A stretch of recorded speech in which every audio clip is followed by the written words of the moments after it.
Assalamu alaikum wa rahmatullah. Okay, so we're part 2 about why men will marry more than one wife. What are the reasons? We talked about the theory of how it should be, poor women, weak women, orphans, widows, older women, and the Prophet did all that.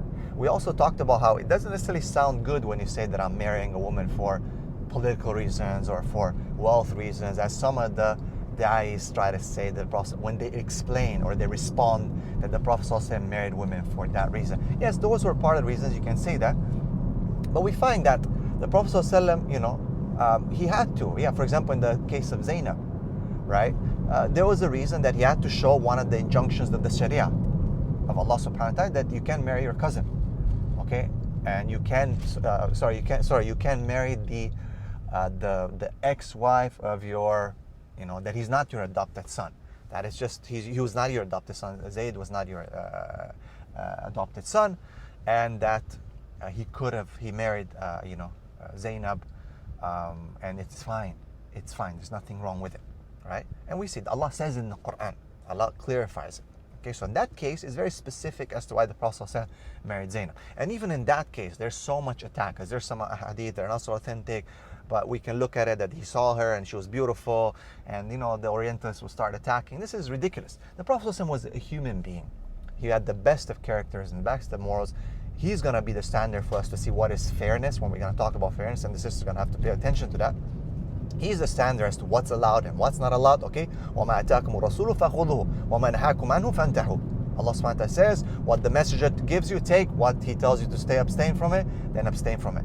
If we are Muslims and we submit to Allah, we need to accept this. We're never going to get out of this garbage situation that we're in because of this. Because we always, when Allah and His messenger decree something, everyone starts giving their opinion and arguing and saying that this is not correct, I don't think so, it's not fair, it doesn't apply today.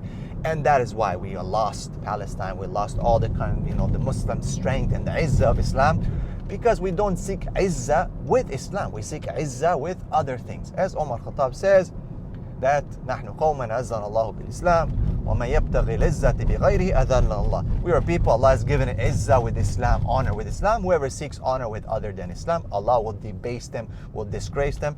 And indeed, if you look, just look around the world. I'm not going to say anything because you're going to say you're negative, brother.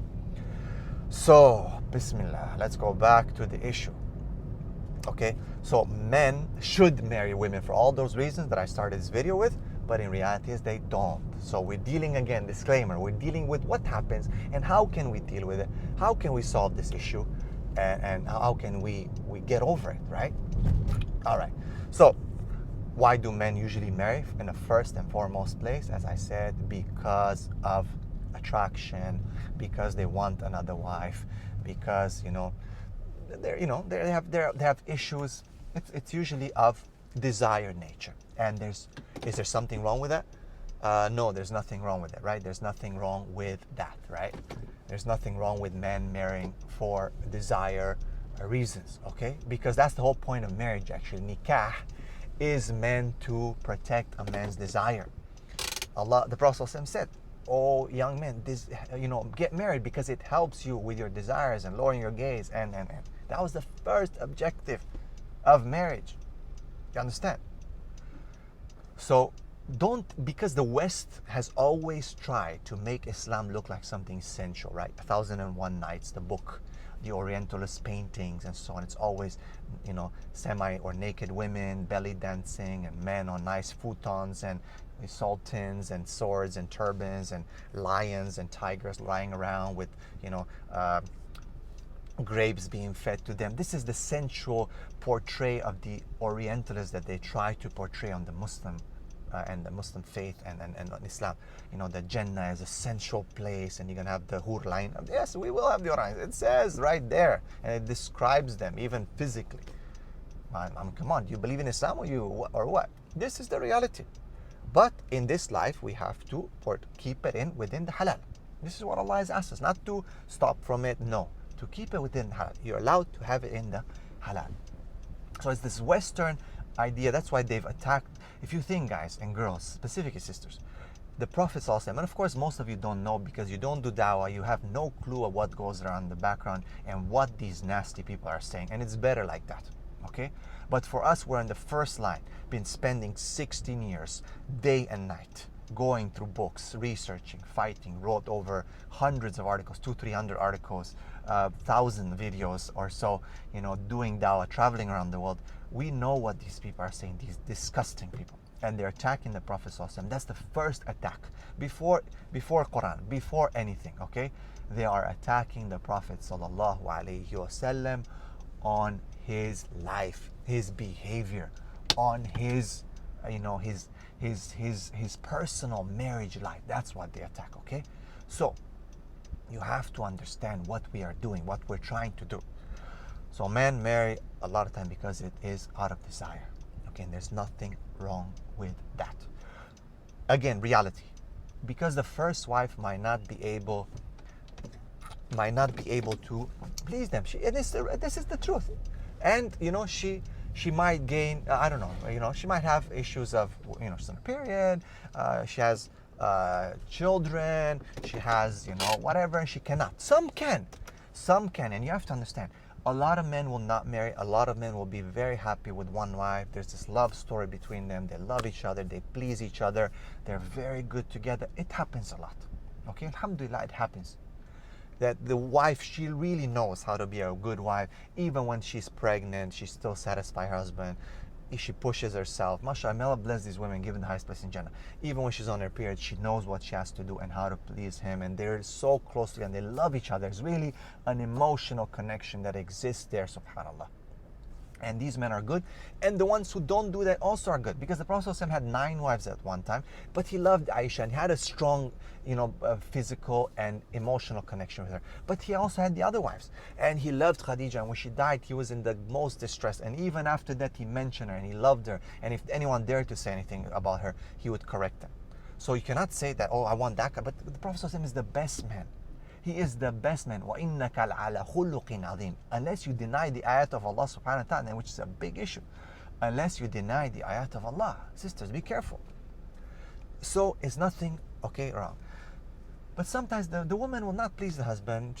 And he's looking for something. He himself, men sometimes are emotionally not pleased. We always, point that women are not pleased and that women, this and that. But sometimes men are not emotionally pleased. You understand?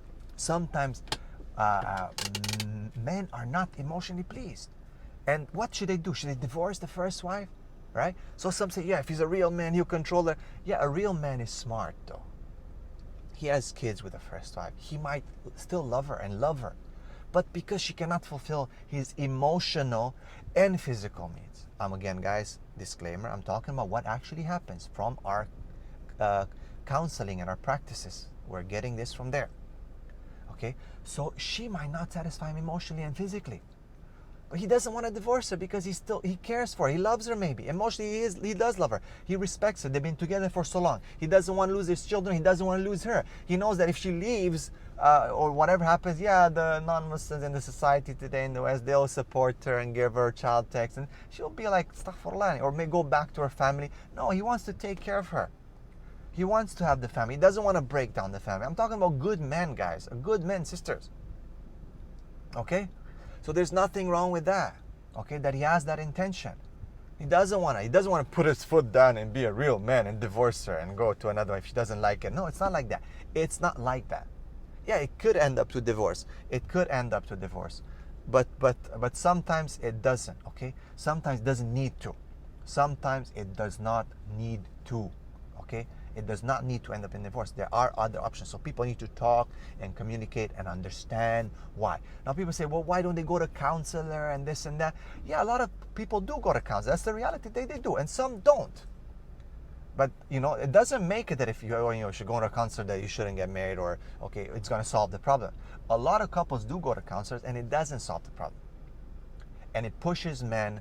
They'll say, okay, fine, whatever, we'll stay together. It pushes men to be in haram. And I talked about in one of my series about how they get addicted to porn, how, they'll be with one wife, but in the background, they're still semi-polygamous, going to prostitutes, strip clubs, looking at bad movies and all these things, right? So you cannot give an argument to break this issue of polygyny because.